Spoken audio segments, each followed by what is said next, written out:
वचन दे प्रकाश मार्गावर. ख्रिस्तामधील प्रियांनो, सलाम. विश्ववाणी परिवाराकडून आम्ही मार्गाकरिता प्रकाश कार्यक्रमात आपले सहर्ष स्वागत करीत आहोत.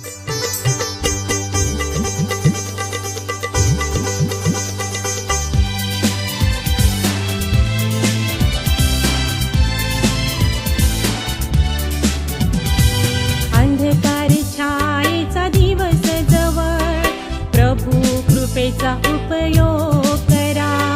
खुले दार बंद होण्याआधी जाईल कोण पुढे ओझाने.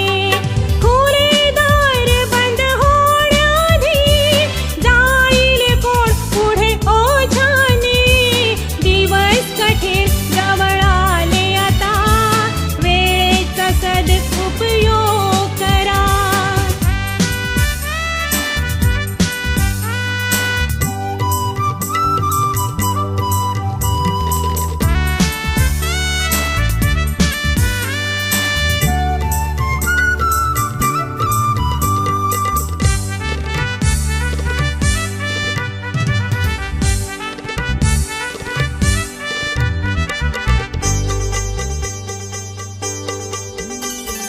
पडीक जमीन ही बहुत आहे, यापुढे दृष्टांताने. येशूची भेट त्यांना देण्यास जा पुढे तुम्ही प्रेमाने. खुले दार बंद होण्याआधी जाईल कोण पुढे ओझाने. दिवस कठीण जवळ आले आता, वेळेचा सदुपयोग करा.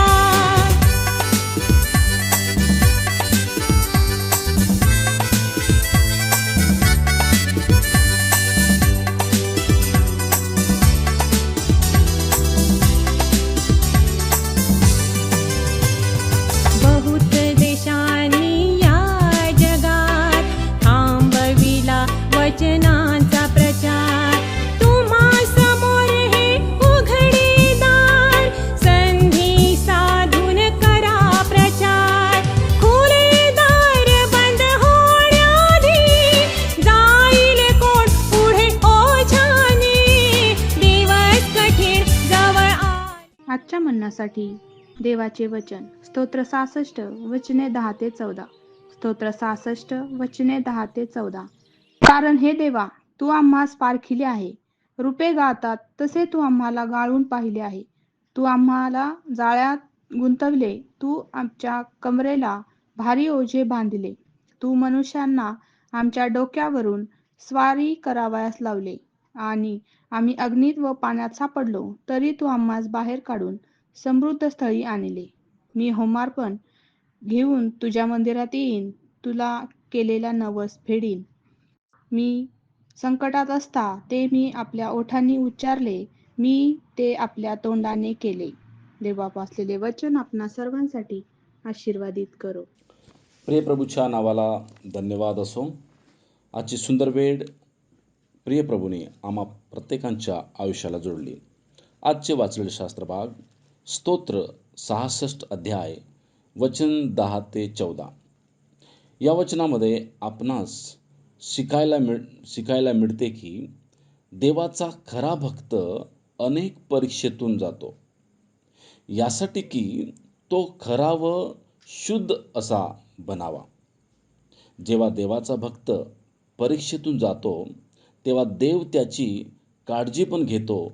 जर आपण 1 करंत त्याच्या 10 अध्याय आणि वचन 13 जर वाचलं, तर वचन सांगतंय की देव आपल्या भक्ताला सहण्यापलीकडे परीक्षेत टाकत नाही व त्यातून निघण्यासाठी देव सहाय्य देखील करतो. परीक्षाद्वारे देवाचे भक्त सिद्ध होतात व देवाकडून उत्तम असे आशीर्वाद प्राप्त करण्यासाठी स्वतःला तयार करतात. ज्या प्रकारे याकोबाचे पुस्तक अध्याय 1 आणि वचन 12 सांगते, जो मुकुट देवाने ठेवला आहे तो आम्ही मिळवावा. म्हणून माझे प्रणव, परीक्षामध्ये खचून जाऊ नका, तर परीक्षा आपणास सिद्ध करण्यासाठी आहे असे आम्ही समजावं. अनेकदा मनुष्य, जसं याकोबाचे पुस्तक 1 अध्याय आणि वचन 14 आपल्याला सांगते, अनेक परीक्षा मनुष्य स्वतःवर ओढवून घेतो आणि देवाला म्हणतो की देवा, का तू माझी परीक्षा घेतोस? माझे प्रणव, आम्ही गलतीने, आम्ही आमच्या वाईटाने जर स्वतःवर परीक्षा ओढून घेतो, त्यामध्ये देवाचा कुठलाही दोष नाही. परंतु माझे प्रणव, जर एक भक्त उत्तम कार्यासाठी किंवा देवाने जर त्याची परीक्षा घेतली तर आम्हाला खचून जायचं नाही, कारण ती परीक्षा उत्तम निघून आमच्यासाठी देवाने ठेवलेला असा उत्तम आशीर्वाद प्राप्त करण्यासाठी आहे. म्हणून होऊ द्या आपण देवाकडे नम्रतेने आणि उत्तम असा आशीर्वाद प्राप्त करण्यासाठी आपण प्रभूच्या मागे चालूया.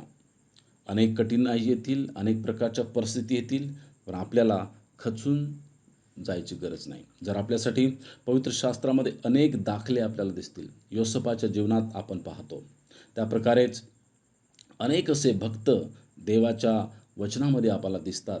त्या लोकांची अनेक प्रकारे परीक्षा झालेली आहे, परंतु त्यांनी कधीच देवाला दोष लावला नाही, परंतु त्या परीक्षेत स्थिर राहून देवाला गौरव दिलेला आहे आणि परमेश्वराने त्यांना सिद्ध केलं आणि उत्तम तो मुकुट, विजयाचा मुकुट त्यांना मिळालेला आहे. म्हणून देवाचं वचन म्हणते की अंत क्षणापर्यंत जो विश्वासयोग्य राहील त्यालाच जीवनाचा मुकुट मी देणार. म्हणून माझे प्रणव, या आम्ही त्या उत्तम जीवनाच्या मुकुटाकरता आपल्या जीवनाची वाटचाल करूया. प्रार्थना करू. पवित्र देवा, तुला धन्यवाद या सुंदर शनी प्रभू, सुंदर वचना करवी आमच्याशी बोललंस. देवबापा, परिस्थिती अनेक येतील पुढे, परमेश्वरा, जर आम्ही तुझे भक्त आहोत तर प्रभू त्या सर्व परिस्थिती स्थिर राहून तुला गौरव देणारे असे तू आम्हाला कर, जेणेकरून प्रभू आमच्यासाठी ठेवलेला उत्तम मुकुट प्रभू आम्ही तुझ्याकडून प्राप्त करावा आणि तुला आमच्याद्वारे गौरव मिळावं. देवबापा धन्यवाद, सुंदर वचनास करवी आमच्याशी बोललंस. महिमा आदर तुला देतो. प्रभू येशूच्या नावात प्रार्थना केली म्हणून तू ऐक. आमेन.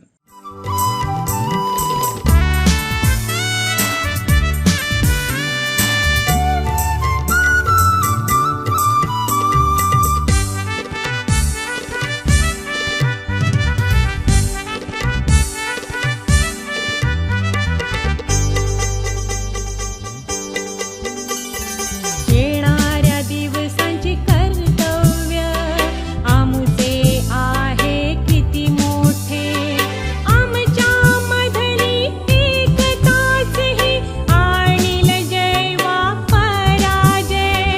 खुले दार बंद होण्याआधी जाईल कोण पुढे ओझाने, दिवस कठीण जवळ आले आता, वेळेचा सदुपयोग करा.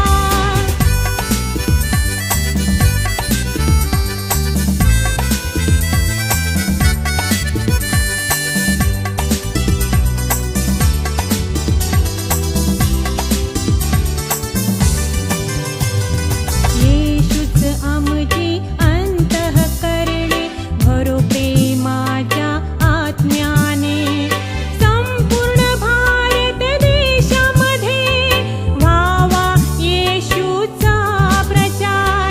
खुले दार बंद होण्याआधी जाईल कोण पुढे ओझाने, दिवस कठीण जवळ आले आता, वेळेचा सदुपयोग करा. येशू हा पहा जगाचे पाप हरण करणारा देवाचा कोकरा. आता आपण आपल्या प्रार्थना विनंत्या कोणत्याही वेळेस विश्ववाणी प्रार्थना केंद्राला टोल फ्री नंबरद्वारे कळवू शकता. आमचा टोल फ्री नंबर 1-800-2700-333. आम्ही आपणासाठी या नंबरवर प्रार्थना करण्यास उपलब्ध आहोत. धन्यवाद.